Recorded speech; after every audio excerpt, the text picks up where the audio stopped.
Hello everyone, आप सब कैसे हैं। मैं उम्मीद करता हूं कि बहुत अच्छे होंगे और अपनी पढ़ाई को बहुत अच्छे से कर रहे होंगे। मेरे प्यारे बच्चों, जैसा आपको पता है कि 11वीं क्लास है और 11वीं क्लास में हम लोग देख रहे हैं अर्थव्यवस्था की समझ, जो हमारी बुक है उसमें हमारा चैप्टर नंबर जो 1 है वो आपका प्रारंभ हो रखा है। इसी को हम लोग आपका एक एक करके आपका देख रहे हैं। इसी चैप्टर के अंतर्गत सबसे पहले हम लोग बात करेंगे चैप्टर में पूर्व संध्या, स्वतंत्रता की पूर्व संध्या पर भारतीय अर्थव्यवस्था, इसको देख रहे थे। हमने इसकी जितनी भी मुख्य विशेषताएं थी, इन सारी चीजों को हमने एक एक करके क्या कर लिया, इस चैप्टर के अंतर्गत हमने इसमें बात कर लिया कि कौन सी चीज कितनी महत्वपूर्ण थी, इसके विषय में हमने देखा। और कृषि के आधारित कैसे वो आपकी चीजें थी, इसके विषय में कल हम लोगों ने देखा। और बच्चों, आप लोगों ने पढ़ते हुए इसमें बढ़ चढ़ कर क्या किया, अपना हिस्सा लिया और सब लोगों ने इसको पढ़ा भी है। और हमने इसमें जानने की कोशिश भी की है कि कैसे हमारा कृषि क्षेत्र को आपका पिछड़ा था। आज हमने जो बात करना है वो औद्योगिक क्षेत्र है। कल एक बच्ची पढ़ रही थी औद्योगिक क्षेत्र के विषय में, उसको भी हम लोग आपका देख रहे थे और उस पर भी हम लोग अपना जो विचार था वो हम कर रहे थे। क्लियर है? तो हमने क्या किया बच्चों, इसके अंतर्गत जितना भी हमारा, देखिए, जितना भी हमारा को ये एग्रीकल्चर क्यों पिछड़ा, उस समय में इसको हमने देख लिया। आज हम मेनली बात करेंगे इसमें औद्योगिक जो आपका क्षेत्र है वो हमारा पिछड़ा हुआ क्यों रहा, इस विषय में हम लोग आज आपका बात करने वाले हैं औद्योगिक क्षेत्र में। तो मेरे प्यारे बच्चों, आपको पता होना चाहिए कि हम आज इससे आगे बढ़ेंगे और इसको करेंगे। अगर किसी बच्चे का कल के लेक्चर में कोई डाउट है, कोई चीज आपको समझ नहीं आई है, तो आप मुझसे लाइव जुड़कर चैट के माध्यम से कोई भी बच्चा किसी भी स्कूल से पूछ सकता है। क्लियर है? तो आज हम लोग शुरू कर रहे हैं। सबसे पहले ध्यान दीजिए आप लोग, तो हम देखेंगे 1.4 यूनिट है औद्योगिक क्षेत्र। ठीक है, आगे बढ़ो। देखिए, कृषि की ही भांति औपनिवेशिक व्यवस्था के अंतर्गत भारत एक सुदृढ़ औद्योगिक आधार का विकास भी नहीं कर पाया। कहते हैं जिस तरह से कृषि हमारी पिछड़ी रही इस औपनिवेशिक शासन व्यवस्था के अंतर्गत, उसी तरह से क्या हुआ, जो हमारा औद्योगिक आधार था, इंडस्ट्रियल जो हमारा बेस था, उसका भी क्या नहीं हुआ, कोई आपका डेवलपमेंट या कोई विकास हमको देखने के लिए नहीं मिला। देश की विश्व प्रसिद्ध शिल्प कला का पतन हो गया। कह रहे कि जो देश की क्या थी, विश्व प्रसिद्ध थी शिल्प कला। हमारे यहाँ शिल्पकारी जो था बच्चों, विश्व आपके फेमस थी।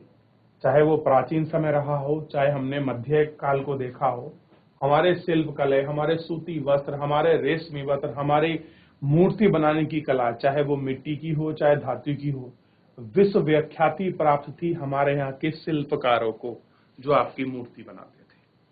किंतु उस प्रतिष्ठा परंपरा के स्थान ले सकने वाले आधुनिक उद्योग आधार की रचना नहीं होने दी गई। और कह रहे कि जिस तरह से मॉडर्न उद्योग बेस बनने चाहिए थे, वो ऐसा जो है कुछ भी आपका नहीं बन पाया। क्या है वो, आपका ये सारी चीजें जो हैं, ये कुछ भी जो है आपका उनमें से नहीं बन पाई। ठीक है, अब क्यों नहीं बन पाई, क्या कारण रहे, इनको भी हम लोग थोड़ा सा इस चैप्टर के माध्यम से जो होगा हम उनको आपका देखते चलेंगे और थोड़ा सा इसमें हम लोग पीछे बात करेंगे।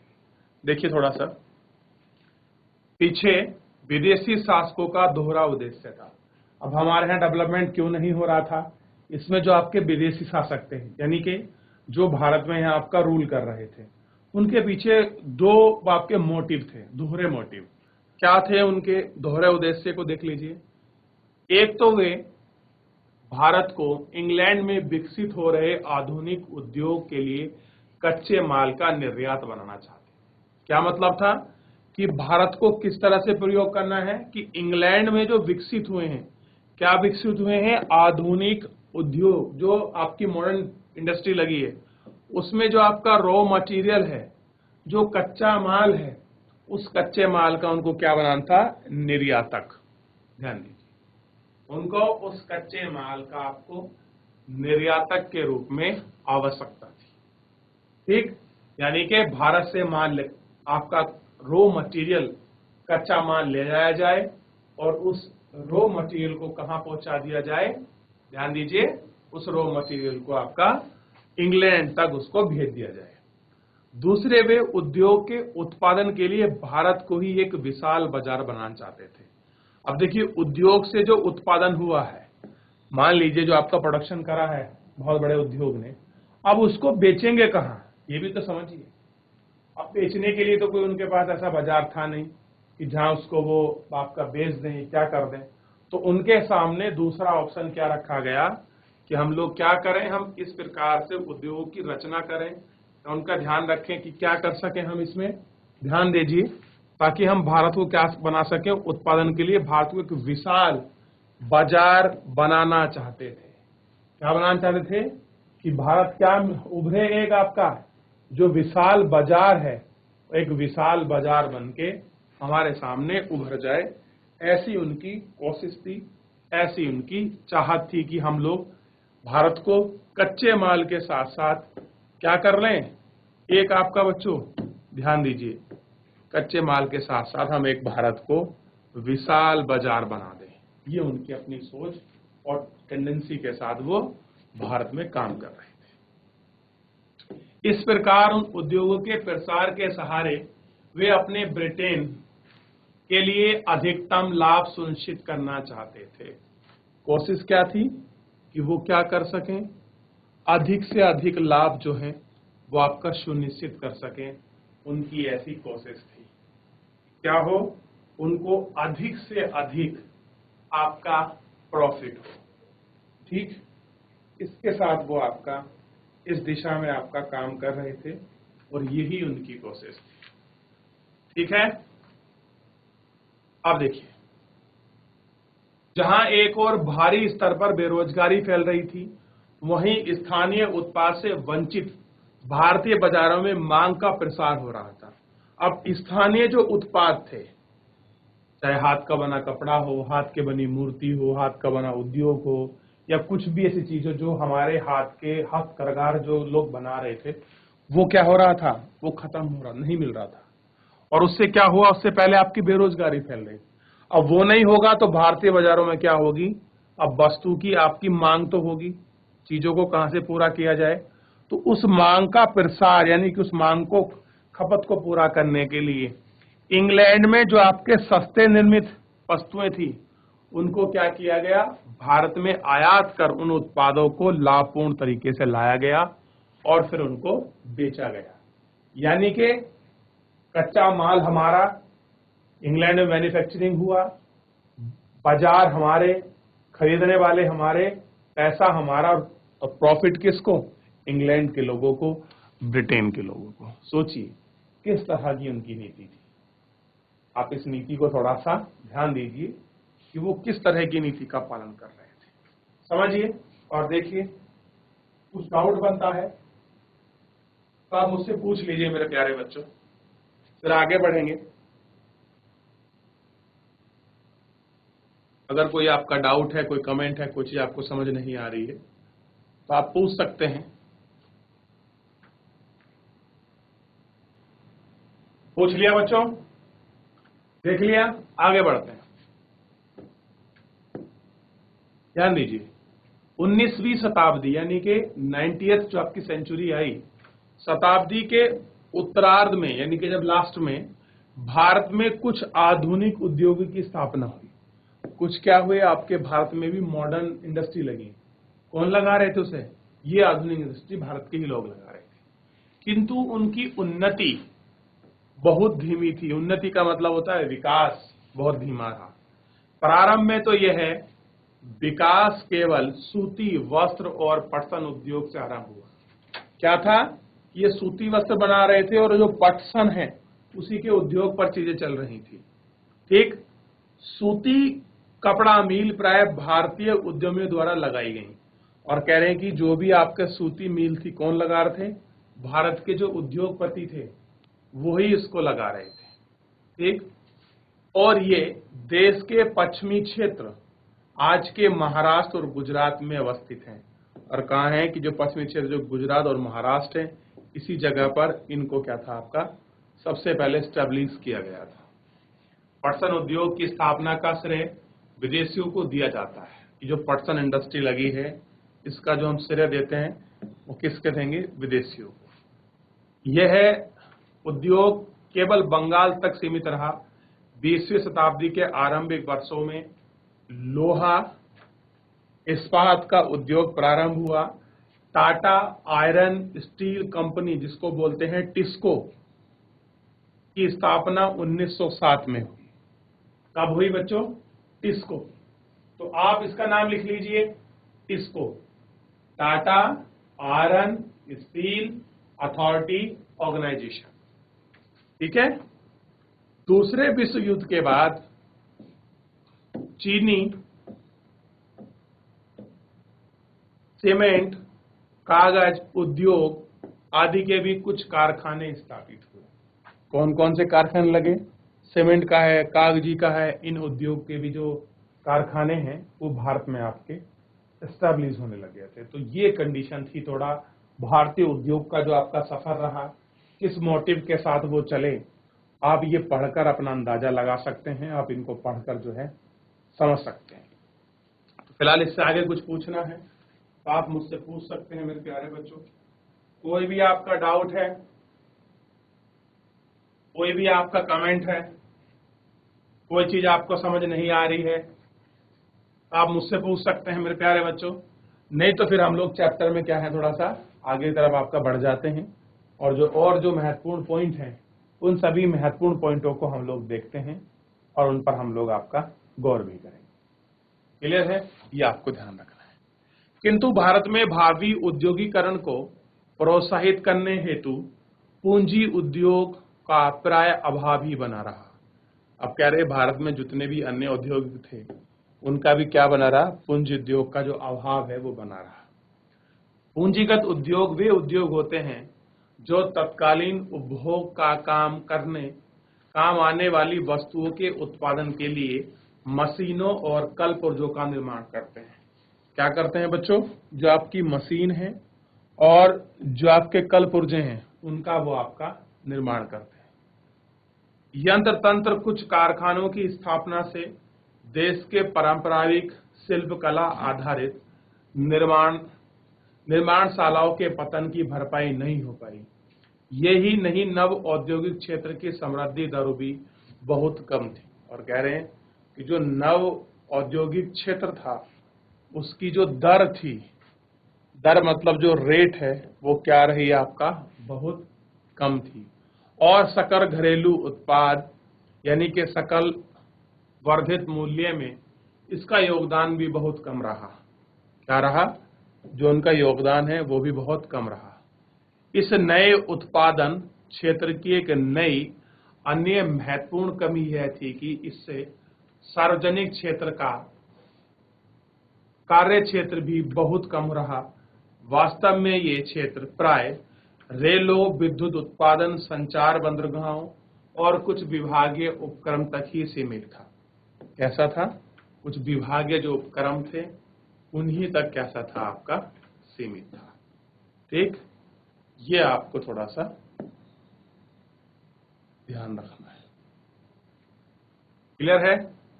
याद रहेगा इतना आपको कि कहां तक ये आपका सीमित रहा, क्यों था।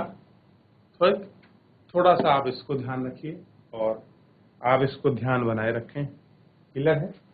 चलिए, तो फिलहाल इतना देख लीजिए आप। इसका औद्योगिक जो व्यापार रहा है इसमें कुछ अगर पूछना है या कोई चीज आपको समझ नहीं आई है तो मेरे प्यारे बच्चों आप मुझसे इसमें पूछ सकते हैं, क्योंकि सारी महत्वपूर्ण चीजों को हमने इसमें कवर किया है और उनको जानने का प्रयास भी किया है।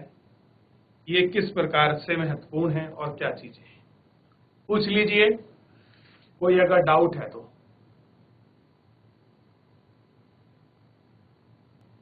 नहीं है मेरे प्यारे बच्चों? आगे बढ़े, समझ आ गई सारी चीजें। पिछला जो हमने कृषि संबंधित आपकी चीजों को पढ़ा था उसमें हमने देख लिया था कि भूप्रणाली, भूव्यवस्था क्या थी। चलिए, अब इससे आगे हम बात करेंगे आपका विदेशी व्यापार पर। ध्यान रहेगा विदेशी व्यापार।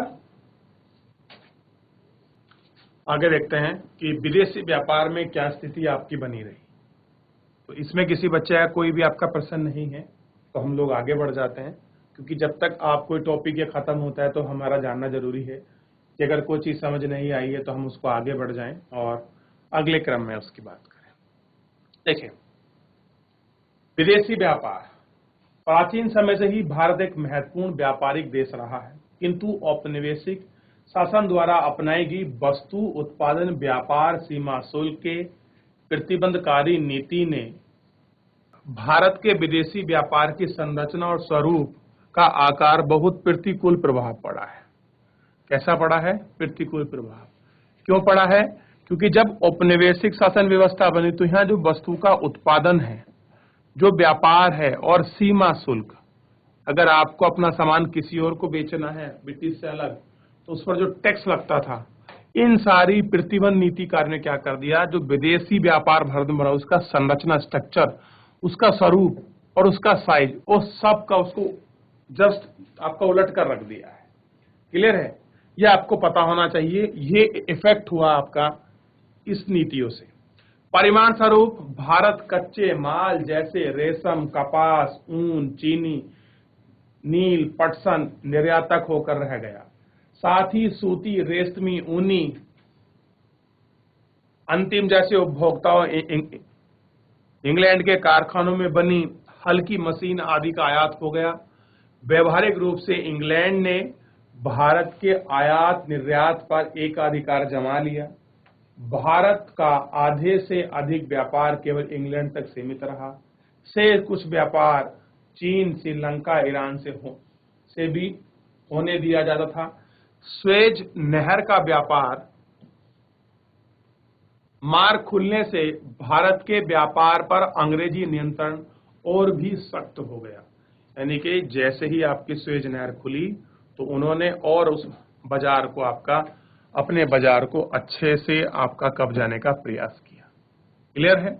तो जितना भी बाजार हो रहा था वो मोस्टली कहाँ था? इंग्लैंड के बीच ही इंपोर्ट एक्सपोर्ट तक आपका सीमित रहा। कह सकते हैं कि एकाधिकार बना हुआ था इंग्लैंड का भारत के ट्रेड पर। क्लियर है? यही है कि चीन और श्रीलंका और ईरान, इन तीन देश में ही सीमित था। लेकिन जब जैसे ही आपकी स्वेज कैनाल खुलती है, अब आपके लिए प्रश्न है कि स्वेज नहर किन किन दो महाद्वीपों को जोड़ती है। ठीक है, इसमें दो पोर्ट कौन कौन से हैं, जो आपके बंदरगाह कौन कौन से हैं, और भारत के लिए इसकी सामरिक दृष्टि से किस तरह से महत्वपूर्ण है। क्या आप ये समझ सकते हैं कि भारत का स्वेज नहर खुलने से भारत का वर्तमान में व्यापारिक इफेक्ट कैसा है, यानी कि जो व्यापारिक रिश्ते हैं आपके वो कैसे हो रहे हैं। या फिर जितने स्वेज नहर खुली है कि तो जितने भी आपके पश्चिम के देश हैं उनके साथ हमारा ट्रेड का संबंध कैसा बन गया है, इन सभी पर आपको गौर करना है। ठीक है, देख लीजिए, समझ लीजिए, पढ़ लीजिए। कोई चीज आपको समझ नहीं आती है आप मुझसे पूछ सकते हैं मेरे प्यारे बच्चों। अब देखिए, स्वेज नहर खुल गया तो उनकी कोशिश क्या रही कि भाई अब कुछ भी हो पूरा ट्रेड हमारे पास रहना चाहिए। ऐसा नहीं कि जो अरब लोग, ईरान के लोग, फारस के लोग जो आपका हमसे पहले आपका ट्रेड कर रहे थे वो सारा वापस अपना व्यापार कब्जा, क्योंकि अंग्रेजों के आने से पहले, पुर्तगाली के आने से पहले, डचों के, फ्रांसीसी के आने से पहले जो अरब के ही लोग थे वो ही क्या करते थे, भारत में अपना व्यापार करते थे। और ये लोग फिर उसी जो भारत सामान आपका खरीदा है उसको आपका यूरोप के बाजारों में आपका बेचते थे। अब क्या हो गया, यूरोपियन लोग आपका सीधे आपका भारत से ट्रेड कर रहे हैं। अब देखिए, विदेशी शासन के अंतर्गत भारतीय आयात निर्यात की सबसे बड़ी विशेषता निर्यात अधिशेष का बड़ा आकार थी। अगर हम लोग बात करें आयात निर्यात में तो कैसा बनकर रह गया था, निर्यात के रूप में। ठीक, किंतु इस अधिशेष का भारतीय अर्थव्यवस्था पर भारी लागत चुकानी पड़ी। देश के आंतरिक बाजारों में अनाज, कपड़ा, मिट्टी का तेल जैसी अनेक आवश्यकता की वस्तुएं मुश्किल से उपलब्ध हो पाती थी। यही नहीं, इन निर्यात अधिशेष का देश के सोने और चांदी के प्रभाव पर भी कोई प्रभाव ना पड़ा। वास्तव में इसका प्रयोग तो अंग्रेजों की भारत पर शासन करने के लिए गाड़ी गई व्यवस्था खर्च उठाने से हो जाता था। अंग्रेजी सरकार के युद्ध पर व्यय, आदर्श मदों के आयात पर व्यय द्वारा भारत की संपदा का दोहन किया गया। अब देखिए, चाहे उनका युद्ध हो, चाहे वो कुछ चीजें आपकी ना भी दिखाई दें, उसके लिए उनका व्यापार, सब पैसा भारत से ही खर्च हुआ और आखिरकार भारत को इसका बहुत बड़ा एक कीमत या कह सकते हैं हर्जाना हमको चुकाना पड़ा। तो आप फिलहाल विदेशी व्यापार को देखिए, कैसी संरचना, कैसा स्ट्रक्चर था, क्या इफेक्ट हुआ, आप इसको समझ सकते हैं। पढ़िए, देखिए एक बार, 30 सेकंड का मैं आपको समय देता हूं, आप समझ लीजिए।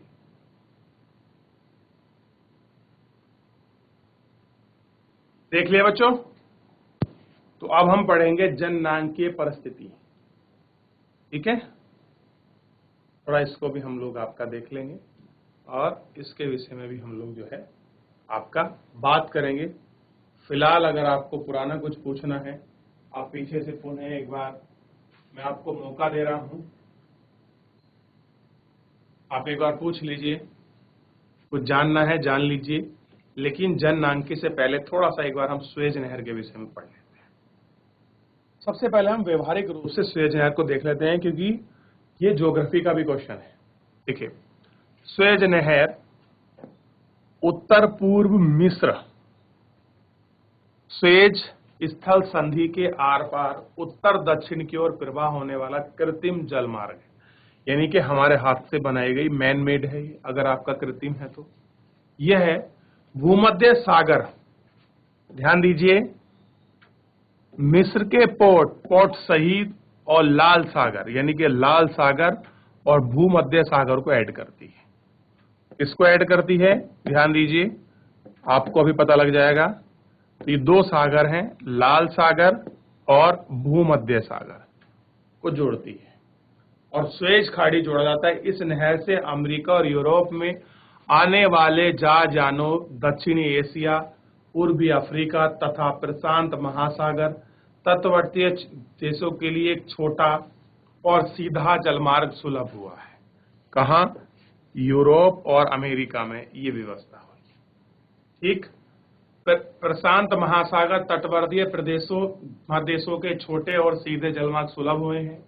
अब अफ्रीका के दक्षिणी छोर की परिक्रमा नहीं करनी पड़ेगी। सुएज नहर आज आर्थिक सामरिक दृष्टि से विश्व का महत्वपूर्ण जलमार्ग है। कैसा है?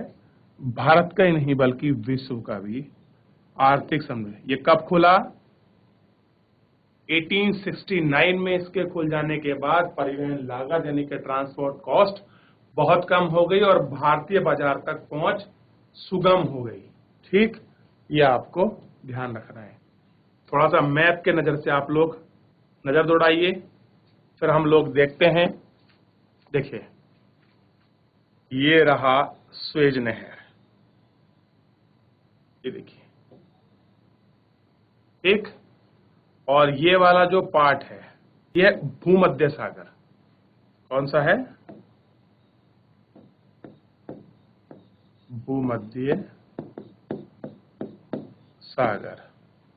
और ये है आपका लाल सागर। ठीक, अब किसी को अगर आपका यूएस जाना है, वो यहां से एंट्री करो और इस तरह से पीछे को निकल जाओ। ठीक, तो ये आपको थोड़ा सा ध्यान रखना है और इसमें देखना है।